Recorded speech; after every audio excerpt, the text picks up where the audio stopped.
Hey, everybody. Welcome to this week's episode of the Marketing Happy Hour, where we're going to talk about getting prospects off of social media. And we're going to talk a little bit about the pay-to-play aspects, how organic traffic has decreased, and a number of different strategies.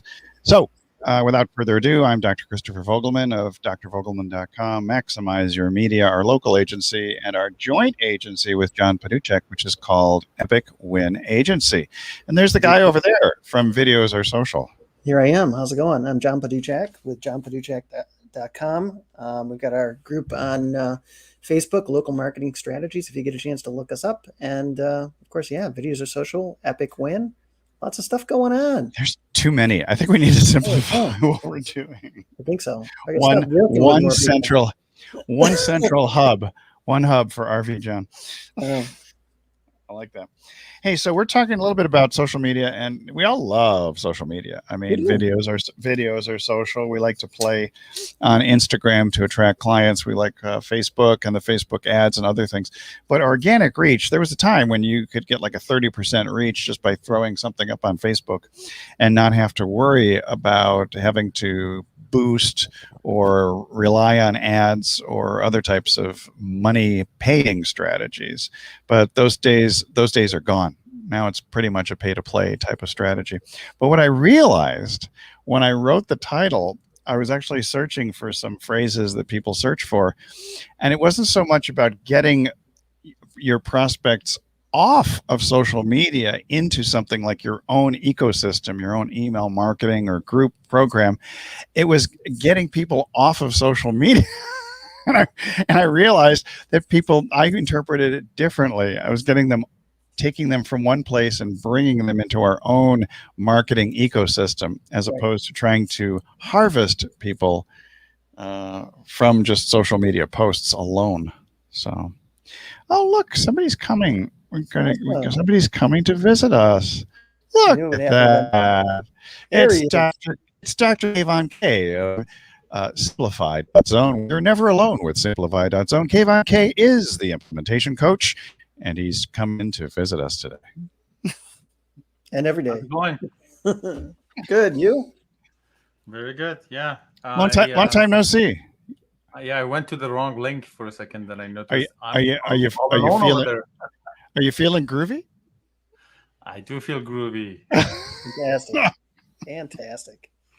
Yeah, I was gonna say things have definitely changed a lot. I remember for a while that we used to compare email marketing and our social reach, and how our emails weren't getting through quite as much. We were able to connect with people more socially because we connected with them regularly. It was super easy to do. And now that's kind of gone backwards a little bit. So those were the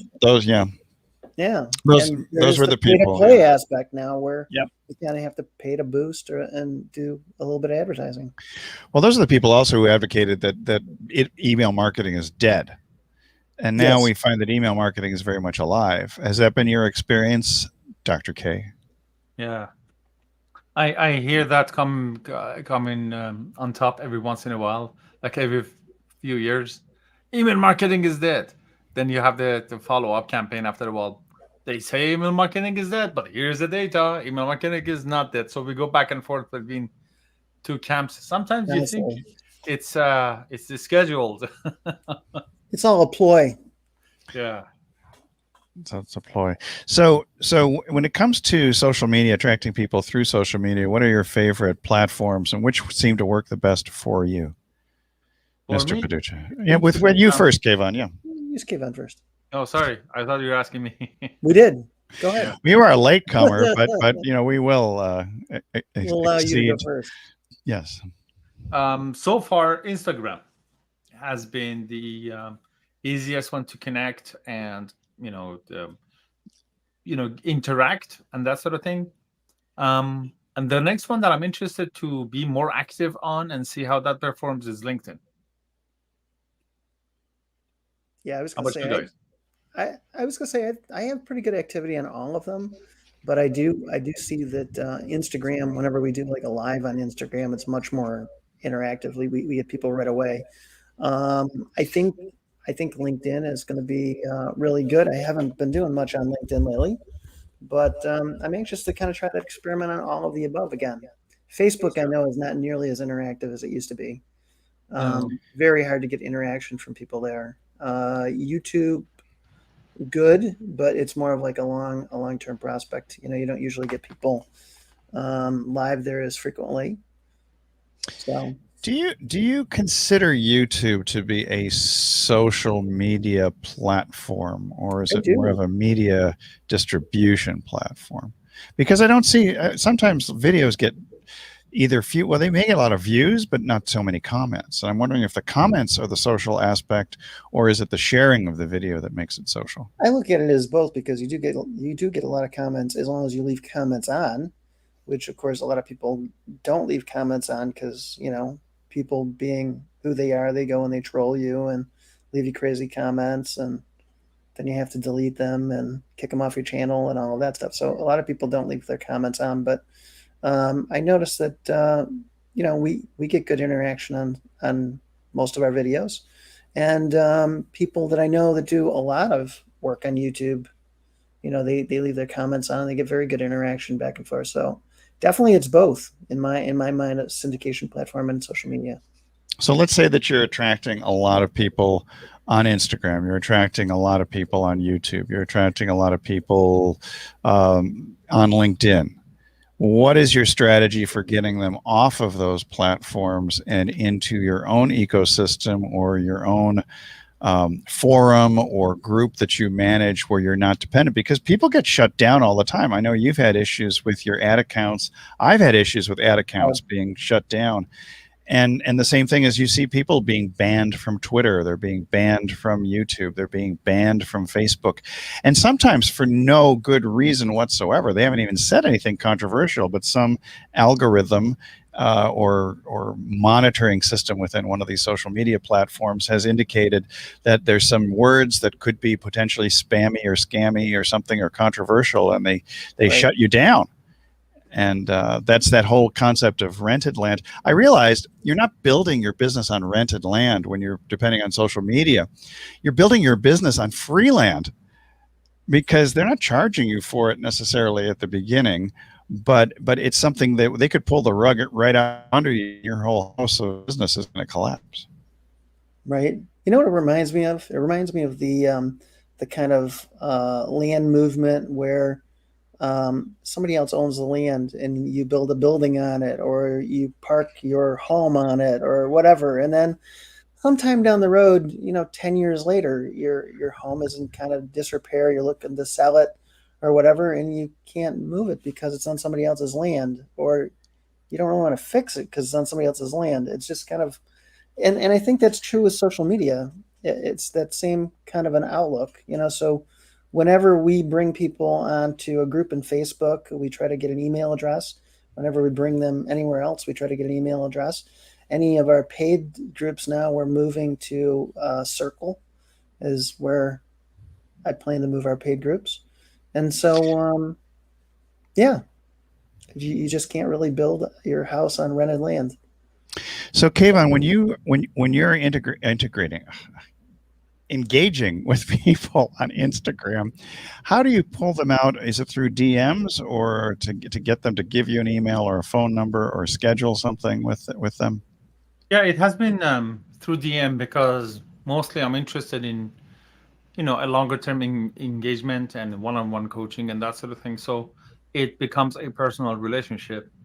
So until we started to talk about this topic, I never thought about that. I have this policy or this strategy for getting people off the rented land. So it has been DMs for me. And what we were just talking about gave me this, reminded me of, depends on what stage of the business we're in, right? For many people, cost at the beginning is very important. At the same time, you can build a good following on Facebook. Staying on rented land is probably not a good idea. But I'm thinking for market research, proving the concept, saving at the beginning, maybe free courses here and there and that sort of thing, a rented land will just do fine. with having a long-term plan of moving them off. When things change, algorithm change, there is a ban, there's a shutdown, and all of that. It's not their fault. It's our fault for not having a plan B or another way to reach the market and all of that. So if we stay complacent in just being on a rented land, well, eventually we're going to pay for it. Right. I think of all the people who were dependent on advertising revenue from YouTube or their YouTube channel shut down. It was like, whoa, you built everything on YouTube for your video world. But I mean, you do get the SEO juice from YouTube, but the long term, John and I were talking about this earlier today, that you really want to be hosting your videos someplace else other than YouTube. Right. Yeah, well, there are two different things, like advertising and lead generation is one topic. So yes, you obviously end up in somebody else's rented land. Advertising cannot be on your own platform. If they knew your platform, they were already there. So you're always, like, everything from billboard and newspapers to online, you're on somebody else's land, which is fine. And ad account shuts down, again, it's not a rented land issue, it's ad account issue. But when they are not when it's not lead generation anymore, they're your customers. Now you have your contact, they're your clients, there's interaction going on. So that client journey is different from lead generation part of it. So they can move somewhere else. Like, as soon as we go from lead generation to lead nurture, we have the option of hosting them somewhere else. Right. Yeah. But I guess my question is, do you send somebody from Instagram DMs to a landing page or to a calendar page?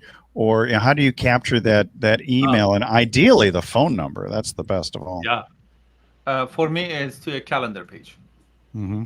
To book an appointment for a what is called a triage call or a fit or no fit call, which is a 15, maximum 20-minute kind of a conversation to see if we are a good fit and if we want to work together. I like the term triage call. Like, is the patient going to live or not? Will you withhold your business advice from somebody who's not ready for you? No, well, just today I noticed I was on a call with someone and I noticed two things. One, I'm not the best choice. Yeah. Two, this person with our relationship was not very receptive. What they call, if the person is coachable or not. I'm sure he, with the level of success that he has created, he is coachable, but maybe not in our dynamic. Also, at the same time, I realized what he needs is not my specialty. So right there, hello, we're not a good fit, but this other person is. So I just gave him another person's referral, and awesome. That other person would be the right person for you to talk to. So triage could be like, the idea should be that you want to give them value anyway. Either it's from what you can do or at least guide them to the right direction. Mm-hmm. Yeah, I think if you could be resourceful and direct them to other resources, you become a valuable resource in and of yourself, because you're of the philosophy of, hey, I know a guy. Yes. Just the right guy. Who knows a guy? I know a guy who knows a guy who can help you. Well, and I think that's a good position to be in, because I know when I did work in the financial services industry, we always wanted to be the guy that people would come to, and even if they didn't need us, but they would say, hey, we trust you. Who do you know that will help us with this? And I always wanted to be the person that people came to, whether it was for me or for somebody else. I wanted the information to always try to flow through me. Funny enough, that's how I got into marketing. Yeah. Many years ago, I had a web design and web development kind of a company. So it was more technology, coding, programming, HTML, that sort of thing. And so I would make somebody a website, connecting it to Infusionsoft or other CRMs at the time or whatever. Then you will finish it and you tell them, okay, now go ahead, go play in the real world. And they would keep coming back to me, and they were asking for other things like landing pages or email marketing and this and that. And at the beginning, and all of that is the online marketing part, not the web design part, right? Right. So I would tell them, hey, that's not me. Go find an online marketing company. Not my problem. Go away. Not my problem. Go away. And after a while, I started to hate myself. Well, what kind of a person I am that they're asking for my help? I can help them, but I'm not. So I decided to make it my problem and started looking into what is this thing called marketing and online marketing, and that was the beginning of it back in 2006, I think. So there we go. And 5 short years later, no, 15 short years later, here we are. Fine. Here we are on a marketing happy hour. I lost a decade somewhere in there. Yeah. Hey, so now, John, do you send people to landing pages, or do you do the same sort of thing that Kayvon does, which is just send them to a calendar link, or you just initiate a conversation? I usually initiate a conversation with them. Maybe they just need more material from me. Maybe I think I really try to steer them towards whatever makes the most sense for them at that particular time. So I try to have a brief conversation, and maybe it's a discovered call. Maybe we get together and connect. So I give them my calendar. Maybe they just need a small piece of information on something. I might steer them towards a video of mine. So it really kind of varies on what they're looking for. I had an experience, was it a week or two ago, with an online marketer, and he was in deep trouble because somebody basically had screwed him over out of his business, took away all the clients from their agency. And I wound up connecting with him through his post on Twitter, which then led to a post on Facebook, which then led into an email conversation. But that wasn't sending anybody to a landing page, and it wasn't, requesting. It was just sort of I think it's the other thing is it's the natural evolution of a conversation. Right. As opposed to necessarily sending people to landing pages or opt-ins or giving them freebies, checklists, or other things like that. I mean, the real question is, when you're getting somebody off of social media, do you want to get them into, say, your marketing funnel or into a landing page to have them at least, instead of going for a freebie, do you want them to go in there and say maybe pay $1 for whatever it is that you're offering, so that you can kind of develop your list of buyers as opposed to freebie seekers? It's definitely a movement towards that. I know that I was just listening to something the other day, and one of my friends says that's the only way he builds his list now. No free lead magnets. It's all purchase, some kind of at least small purchase from him to just show that they're willing to spend a little bit of money for either their own education or whatever it might be. I actually saw this $1 offer the other day with Alex Jeffries, who's here in San Diego, who's a protege of Rich Schefren. And I also saw it with Todd Brown. And I was like, wow, they both did $1 offers. And I was so used to seeing people putting out $47 offers and things like that. But there's something to be said for potentially cutting down your costs of your email delivery system too, so that your autoresponder isn't costing you an arm and a leg with people who are just kind of living in a land, or I should say, where there's tumbleweeds running through your little autoresponder town. There's nobody really responding to you. Yeah. Kayvon's standing now. I didn't notice that.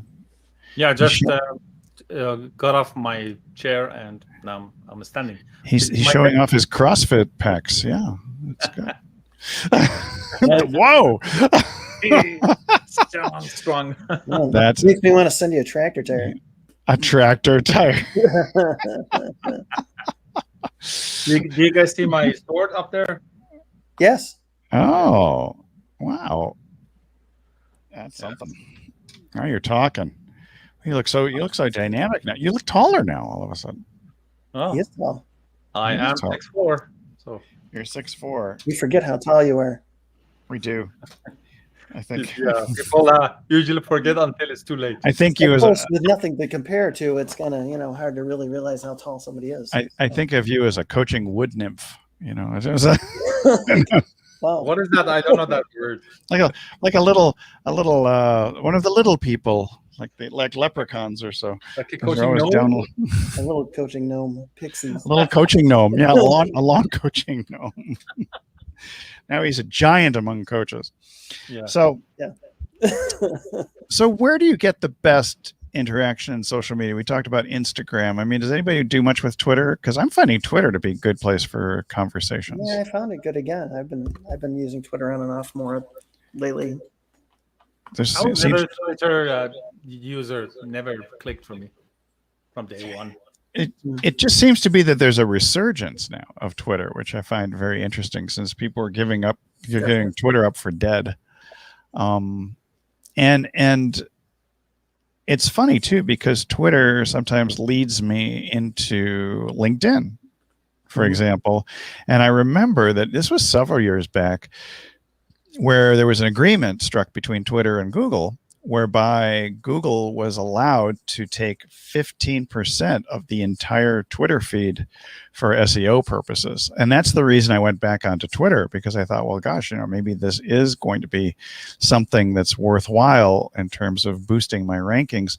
But I will say also, there's something about the place where hashtags first started that got me interested in staying there, even though hashtags have migrated to Instagram and to other places. I think we do see them on YouTube. Do we have hashtags on Facebook? We do, and there's a controversy as to whether or not they actually do anything for you. But I do know people who search on hashtags in Facebook, and so it does exist, but it's such an incredibly minor. Sort of a minor effect. But I've been using them lately just because I wanted to improve the reach of some of my local business clients, particularly chiropractors and dentists. Mm-hmm. Facebook these days is such a overrunning clutter for me. Well, they buy up all these other properties. Like, I'm really curious about WhatsApp. I have not connected WhatsApp to any of my pages, but every time I go to a page within Business Manager or Business Suite, it keeps the message keeps popping up to, do you want to connect your WhatsApp to your page? And I keep thinking no, but they won't leave me alone, and that's really starting to get annoying. They're trying to push their next rented land. Yes. Yeah. Well, it's free. But it's funny. I use WhatsApp mostly for connecting with friends of mine in South America at first, but now it's become a pretty popular way to communicate, and we have a number of different groups that we communicate through on WhatsApp, kind of like we used to do with Skype and even Facebook Messenger. Yeah, Skype comment. Classes and teachings on WhatsApp kind of a thing. They deliver in groups. Like, I noticed this calligraphy master from back home in Iran. He was doing a class on WhatsApp, teaching calligraphy. Not sure how that works. Although I guess people they share videos and photos. Yeah, But there's not a streaming service on WhatsApp, is there? No, it's messages back and forth. It's asynchronous. Got it. Basically, he does a video, you write your own, you send it back, he corrects it. Oh, that's interesting. Yeah, I know that going into Mexico, it's always a shock to me when I go across the border in Tijuana, and all throughout Mexico, all of the businesses post their WhatsApp number on their shop signs. I mean, they are integrated within. It's like, Tacos by Arturo WhatsApp number, and dental offices, and everybody's on WhatsApp. And you just same with Bali. What's that? Was Bali. Everything was like, basically you talk to your businesses, you order food, delivery guy, all of that is WhatsApp back and forth, and they just follow you. Like, the delivery guy couldn't find their address, so we noticed there is a WhatsApp message from him. We're here, turn over right, that kind of thing. Right. Yeah, I see more and more of that happening. So where they have had that on Facebook, I finally broke down and signed up for it. Yeah, because I'm just getting. I've been hit every single time with that message. And when we post an event, are you sure you don't want to boost that post? You want to boost your event, get more reach. So. Yep, always. I don't know if you guys do or not, but I also use the Chrome interface on WhatsApp. So it's. I am unfamiliar with that. And what's that? I'm not familiar with that. Yeah, the website address is web.whatsapp.com. Oh. So you get similar interface. You have to connect it to your phone reads the QR code. But basically, because I do the same thing with my text messages in the browser, so it's much easier to type and respond and look at things. Sure. That makes perfect sense. Yeah. So now, are there any offers that you would consider to get people, let's say that you're not going to do freebie offers, aside from any other offers that you would do aside from offering a triage session or a consultation, or, hey, let's get together in 15 minutes of exploring what I can do for you? I do have a bunch of entry points I did I'm using one of those short bio pages. You know what I'm talking about? Mhm. I'm using Sleek Bio, but Sleek bio. there is something Linktree or something. Yeah, like I've got Linktree. Yeah. Yeah. So that's basically my link in social media. The link in bio, and Mhm. it goes to a page that my social media accounts, and also take this quiz, download this, book a call. They're all set up over there. So that's a good entry point for them to get in touch with me, or try something. Like if I want them to take Right. that productivity quiz, that's where they go. They take the quiz, and then it's now my funnel of they take the quiz, they get a response, they're prompted with the booking a call, and that sort of thing. So where do they find the quiz? Well, the quiz is I created it on JotForm, but Yeah. I mean, where do they get the idea to take the quiz? I mean, is it somewhere on Instagram, or is it in your Linktree or your smart? It's in my Sleek Sleek bio / Sleek Kayvon. bio. Got it. Bio.bio/Kayvon. Okay. Yeah. So that's where. Do you want me to share my screen and show it to you? Sure. Okay. Let's pop it in.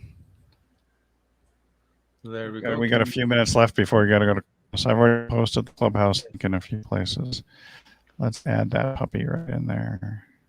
There we go. So Inception. So this is the Sleek bio page. On top is me. They can follow me on Clubhouse. Mhm. This box is about taking the quiz. This is my course. Signing up for my social media accounts, a little video, some image, and the calendar. So basically, there are many entry points to get into my world, or I can put whatever video I want as a welcome or little piece of content and all of that. So when they click on this, it takes them to the quiz page. Make sense? Nice. That's pretty sleek. Yeah, it's one of those AppSumo original applications. It's totally sleek. Yeah, so is my calendar. I'm using their TidyCal instead of calendar. I actually like that interface better than Linktree, from what I've seen. Although you can pay for premium Linktree, I think, which gives you some interesting looking layouts. But that's quite nice. I like the AppSumo deals. It's a good dollar value for the dollar that you pay. I think it was like, I don't know, $19 or something. That's pretty darn good. It wasn't much. Yeah. So we are heading over to Clubhouse. Okay. Yes, we are. It's get prospect off of social media. I put ASAP. Good so we're heading. It took I put the ASAP on there just because I thought it was urgent. I'm going to post it to Twitter. Okay. That's what we're going to do. And the link is already under several of these videos. So you'll be able to find us in the House of Clubs momentarily. Anything you want to add, gentlemen, before we head over there on getting people off of it? I got a couple other things, but I'll hold off to Clubhouse. Well, you can give me one. Give me a teaser. Oh, well, the teaser is the new video system that I'm going to be using to do some of the stuff that we're talking about today. You're such a tease. You'll have to come to Clubhouse if you want to find out about it. Come to Clubhouse. The link is down below. I put it under the John Paduchek. I put it under videos or social. I think I put it under. I'll add it to a few more as we open up the room in the next 30 seconds or so. All right. So if you have, join us in the club for the after party. And if you have any suggestions or comments or additional questions or so, you can reach us right down below here in the Marketing Happy Hour page on the Book of Faces. You can also find us on videos or social there. You can find Kayvon at simplified.zone. You can find me at somewhere. I'm mostly over social media as Dr. Vogelman. So we're leaving here. You like that, huh? I just got, my sister used to do that all the time. My sister did my that last all plane the ride. time. Yeah, she probably directed your plane. One of her friends actually directed the plane into the tower, and she lost her job immediately. But that's a story for Clubhouse. We'll see you there in a little bit. All right. Bye. Bye.